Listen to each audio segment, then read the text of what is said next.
பகவானின் அடுத்த திருநாமம் சதுராத்மா. சதுர் ஆத்மா, 4 விதமான விபூதிகளை கொண்டவர் பகவான். படைப்பு காலத்திலே பிரம்மா என்கின்ற விபூதி, உலகங்களையெல்லாம் காக்கின்ற சமயத்திலே, அதாவது படைப்பு இருக்கும் பொழுது விஷ்ணு தன்னுடைய ஸ்வரூப விபூதி, மூன்றாவதாக அழிவு காலத்திலே எல்லா உலகங்களையும் அழிப்பதற்கு ருத்ரன் சிவனார் என்கின்ற விபூதி. இதை தவிர இவையெல்லாம் அந்தந்த காலத்திலே நடக்கின்றன.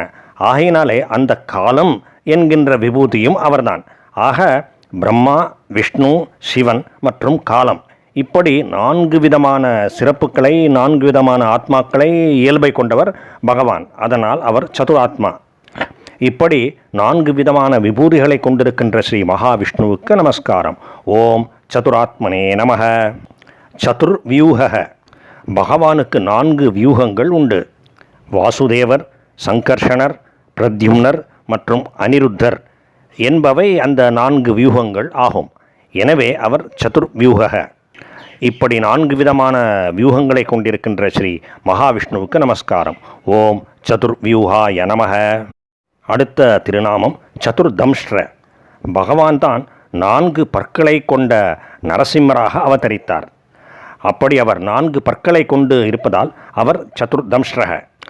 இதை தவிர தம்ஷ்ரக என்கின்ற சொல்லுக்கு கொம்பு என்கின்ற ஒரு பொருளும் உண்டு. பகவானுக்கு 4 கொம்புகள் என்று உருவகப்படுத்தப்படுகின்றது.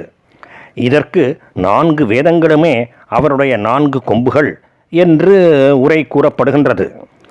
நரசிம்ம ரூபத்திலே 4 பற்களையும் 4 வேதங்களும் அவருடைய கொம்புகள் என்பதால் 4 கொம்புகளையும் கொண்டிருக்கின்ற பகவானுக்கு நமஸ்காரம். ஓம் சதுர்தம்ஷ்ராய நமக. அடுத்த திருநாமம் சதுர்புஜக.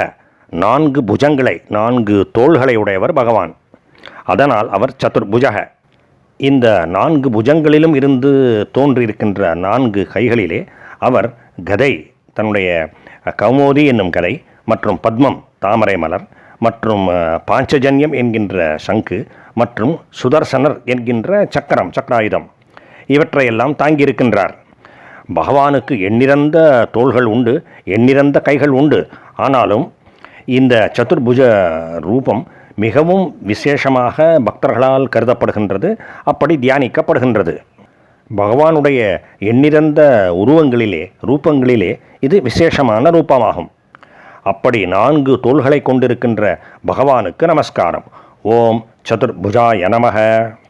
இவ்வாறாக பகவானுக்கு 4 விதமான ஆத்மாக்கள், அவற்றின் மூலம் 4 விதமான செயல்கள் மற்றும் 4 விதமான வியூகங்கள், 4 பற்கள், 4 கொம்புகள், 4 புஜங்கள், இப்படி 4 விதமான திருநாமங்களை கொண்டிருக்கின்ற பகவானுடைய 4 திருநாமங்களும் இந்த அடியிலே கூறப்படுகின்றன. சதுர் ஆத்மா, சதுர்வியூக, சதுர்தம்ஷ்ட, சதுர்புஜக. பகவானுக்கும் பகவானின் திருநாமங்களுக்கும் பக்தர்களுக்கும் மீண்டும் மீண்டும் நமஸ்காரம்.